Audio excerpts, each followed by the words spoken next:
Keep them in closer. Cindy, you coming over here. Marc, come over here. Yeah, why don't you get on the right? We're going to get started in a moment here. I want to start right at 11. Mitch, let me know when you're ready. Are we good? All right. My name is Jeff Anderson, and to my right is Marc Pearlman. We are the lawyers for some very courageous survivors that some months ago brought suit against all the Catholic bishops in Illinois, requiring them and seeking a court order for them to come clean with all the secrets and all the dangers they have hidden for all the decades we know they have. We're standing here today with two of the courageous survivors that brought this suit. To my far right is Cindy Yesko, a lead plaintiff in this case. And to my far left is Josh Bowman, one of the other lead plaintiffs in this case. This case has now been added to include additional information, and that additional information, some of which is the release of the Attorney General's report. To my left is Ken Kasmars, and he will address why it is he's standing with us here today as another courageous survivor. We are assembled with other survivors in this room and across this state because we're here to fight for the 500.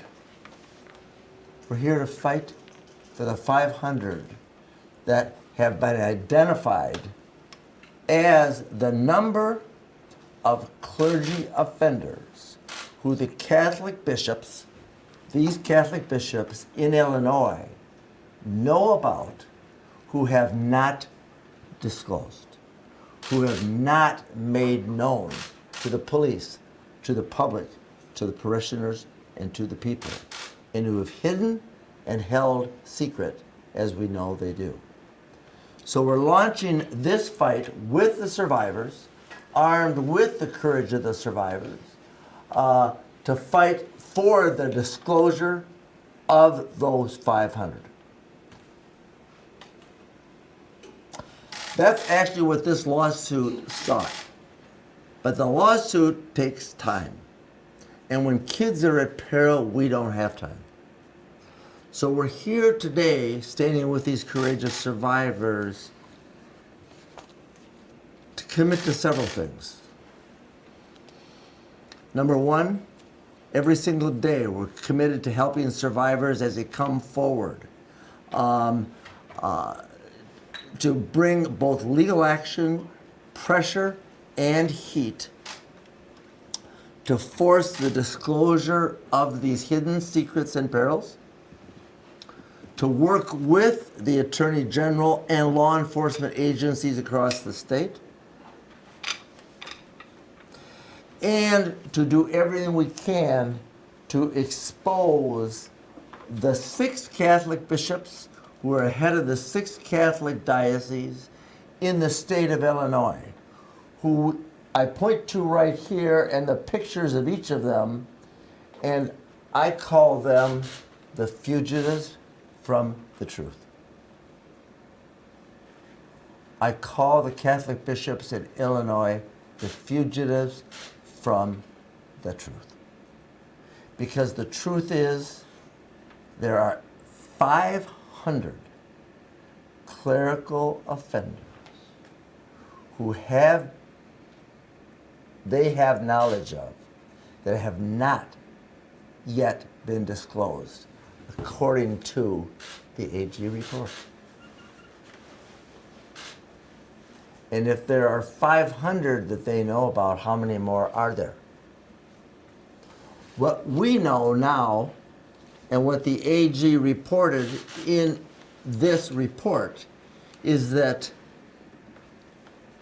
Of all the survivors that have come forward to the Catholic bishops in Illinois,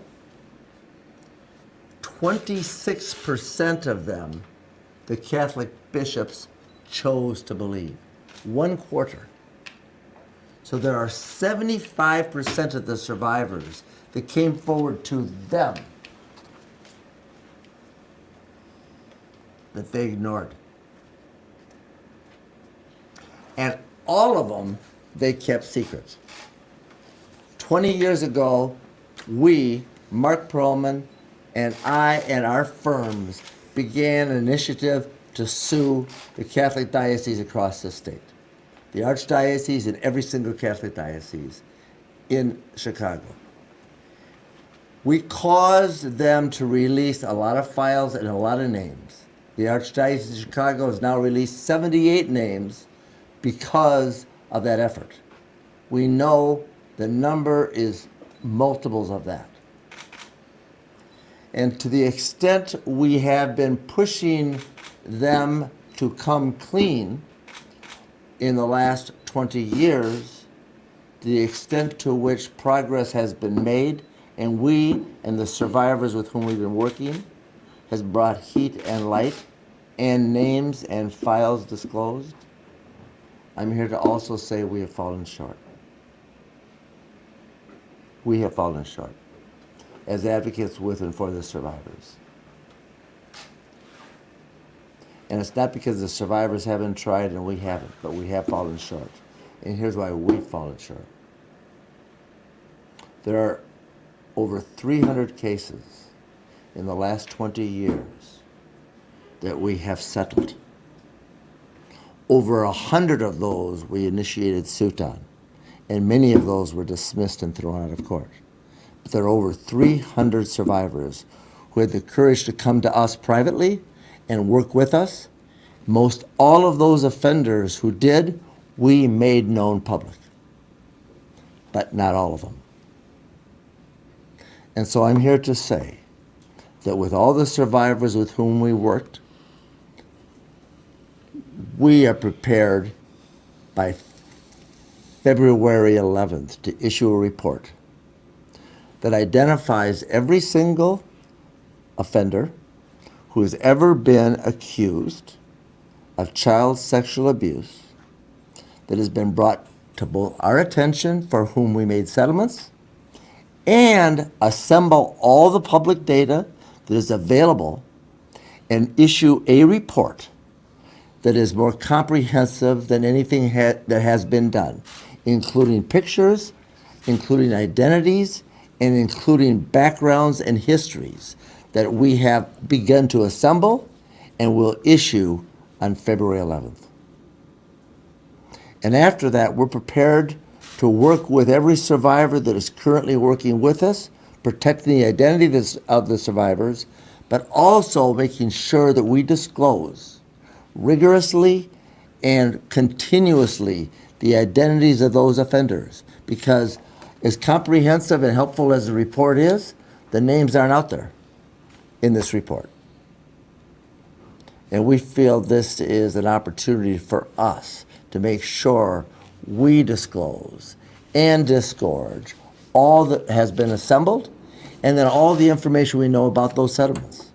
And so we really encourage the survivors to know we're ready to march, and we're ready to do it with rigor, and we're deeply ready to do it with gratitude to the courageous survivors whose identities we will protect and continue to protect, and those that stand up with us and use their names is because they choose to. But 90% of the survivors' identities remain private.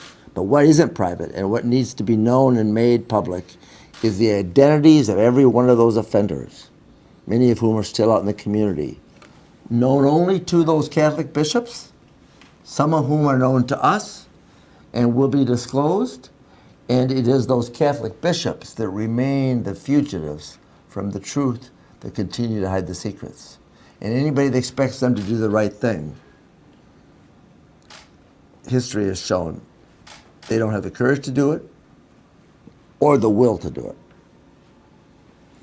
And so I want to say to you, Cindy Yesko and Josh Bowman and the other survivors for standing up in this case that is brought to disgorge all these secrets hidden, including the files, including the names, including all the information, some of which is included in the Attorney General's report. Thank you. Cindy, why don't you come forward and tell us what it is you want to have accomplished and why you've joined in this action in the fight for 500. Thank you. The reason I'm here is because there are predator priests who are unnamed in Illinois, and it is unacceptable because we don't know who they are.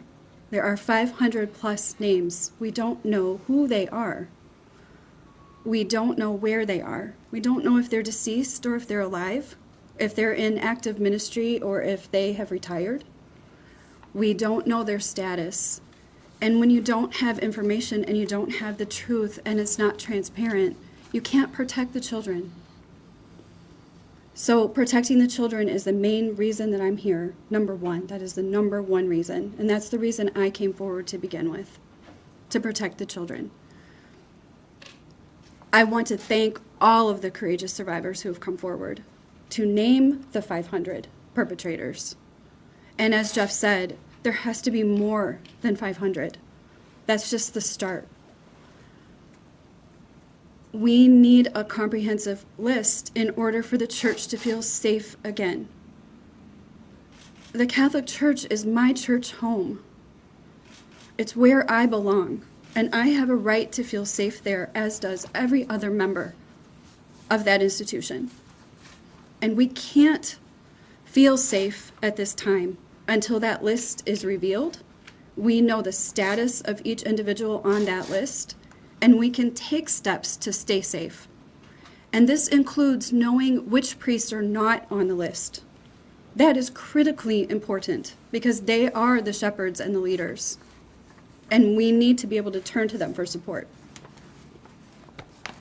And I will fight until this fight is ended. And this fight for the 500 is not just the names and the identities and the location of the 500 offenders known to the fugitives from justice, not just the identities, but this fight is for the files and the histories that only the dioceses know in their files, and that show who are complicit and who are complicit in the clerical crimes of the 500 offenders. And that would be top officials, that would be bishops, and top lieutenants that have chosen to protect the offenders and chosen to hide the truth. So this suit and this initiative to fight for the 500 is not just the identities of the offenders known to them, but the files and the histories that identify who at the top have been complicit in the cover-up and the concealment of those crimes. We have disgorged how many files in the Archdiocese of Chicago? They're posted on our website, but that's not enough. There's over 50 files already posted on our file. The bottom line is, while that was some progress, this is a time for fierce urgency and a time for radical action and to demand the truth and to disgorge it. And we know they won't do it because they're hiding it. And we know that it's up to the survivors and now law enforcement working with the survivors to make it happen. 20 years ago, Marc Pearlman, you want to add? Yeah, just a couple of quick points. One is that despite the fact that these bishops choose to only believe 26% of the allegations, I think it's critical for survivors in Illinois to know that we believe you. We believe you. And more importantly, in 2018, the people of the state of Illinois believe you. And because of that, it is time and it is safe to come forward. I'd also like to point out that after the Attorney General report came out, I won't say I was expecting, but I was hopeful that the diocese in their response would have a contrite, sobering response to the problems and to the crimes identified by the Attorney General. And instead, if anybody read their responses, each diocese spent the vast majority of their response patting themselves on the back for a job well done, that they've done a good job. And as long as you're not willing to face the problem and have a contrite, sobering response, nothing can change. It's not time to congratulate yourself. It's time to fix the problem and do the right thing. As I mentioned, over the last 2 decades, Marc Pearlman and our office have represented and worked with and advocated with over 300 survivors. And 20 years ago, a courageous survivor came to us with whom we had the privilege to work with. And he is right here to my left. Ken, please come out, introduce yourself, and tell us why you stand with us today. My name is Ken Kasmars. I'm a survivor of an Augustinian priest. I was molested when I was 10 years old at St. Rita Grammar School on the South Side. In 1992, I came forward to the Archdiocese of Chicago. Their response to me was, the priest that molested you was an Augustinian. We have nothing to do with Augustinians, so we're going to give you their phone number. You call them, let them deal with you. They didn't respond to me. They never called me back. When you take a look at the Attorney General's report, there's a paragraph in there that states that the Archdiocese of Chicago and all the other dioceses in Illinois are doing nothing to investigate religious order priests and the various religious orders that are operating within the state of Illinois. Currently, the number is 35%. 35% of the priests currently ministering in the state of Illinois report to religious orders. The 6 dioceses that are here are doing nothing to investigate those religious orders, which currently have 35% of the priests that are ministering. In the past, that number's been higher. So I am here to demand that not only the names of the priests that were molested, the priests that molested children working for the diocese, but I'm also demanding the list of the names from every single religious order operating in the state of Illinois for them to release their names. They're currently not doing it, and there's the bishops claim that they have no power to force them to do it. However, if you take a look at the rules of the Catholic Church, religious orders are allowed to operate at the pleasure of the bishops and cardinals that are here. So depending on which day it is, the bishops and cardinals will say they control the religious orders, and on other days they'll say they have nothing to do with them. I'm here to demand that those religious orders release their names in release their names in a complete auditable fashion. There's one more thing I wanted to say that Jeff and Marc didn't say. So why else is it so critical that these 500 names get released? Yes, it's absolutely paramount for the protection of children today that the people in Illinois understand what the Catholic Church has done, understand what the Catholic Church has done by protecting these pedophiles, and it's important so that children moving forward are safe. There's nothing more important than the safety of children. However, there's another very important reason that these 500 names are released. That reason is because there are hundreds of people in the state of Illinois who are currently suffering in silence. What does that mean? That means that a survivor who has not yet been able to tell anybody, perhaps maybe their spouse, maybe their parents, or probably nobody. Those people that are currently suffering in silence, most of them do not have what it takes to come out and name their perp the first time. If they think that they're the priest that molested them, if their name is not out there, they will not be the first person to talk. However, if their name is on if the perpetrator if the priest that molested them is on a published list, those people that are currently suffering in silence will, I guarantee you, have the courage to seek help. If they know that they're not going to be the first person to out somebody, if they know that there's other people that have done it, they're not going to be the first person to accuse somebody.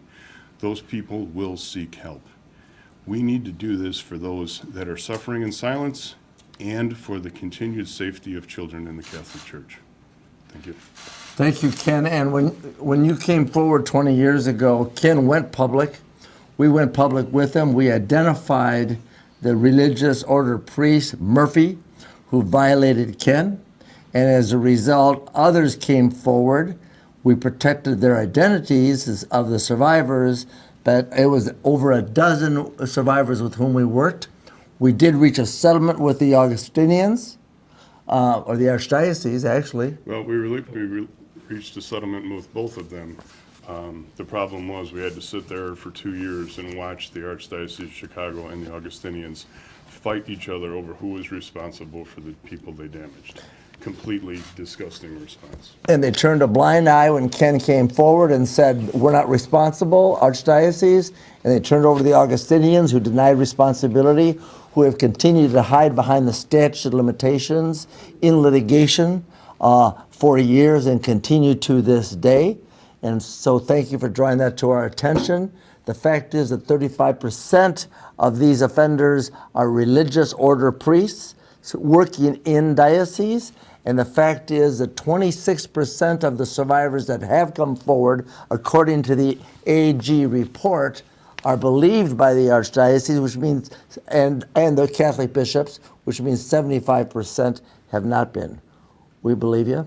We're prepared to act. We're prepared to protect you, and we're prepared to fight for the 500 and expose every single top official who has been complicit in the clerical crimes committed by the 500 or more, yet to be known and yet to be revealed. So the journey continues and the work goes on. Thank you all, to each of you survivors, for having the courage to call out the fugitives from the truth, share your truth, and take action with fierce urgency. Thank you all.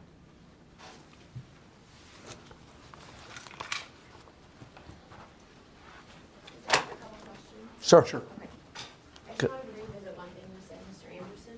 You said that in the last 20 years, you and Mr. Pearlman have worked with over 300 cases and settled about, have you settled? Can you clarify? You said 300 cases, a third of those you initiated the lawsuits? We have, in the last 20 years, represented over 300 survivors of abuse by priests, both religious orders and diocesan. In over 100, maybe it's 150, we've brought suit.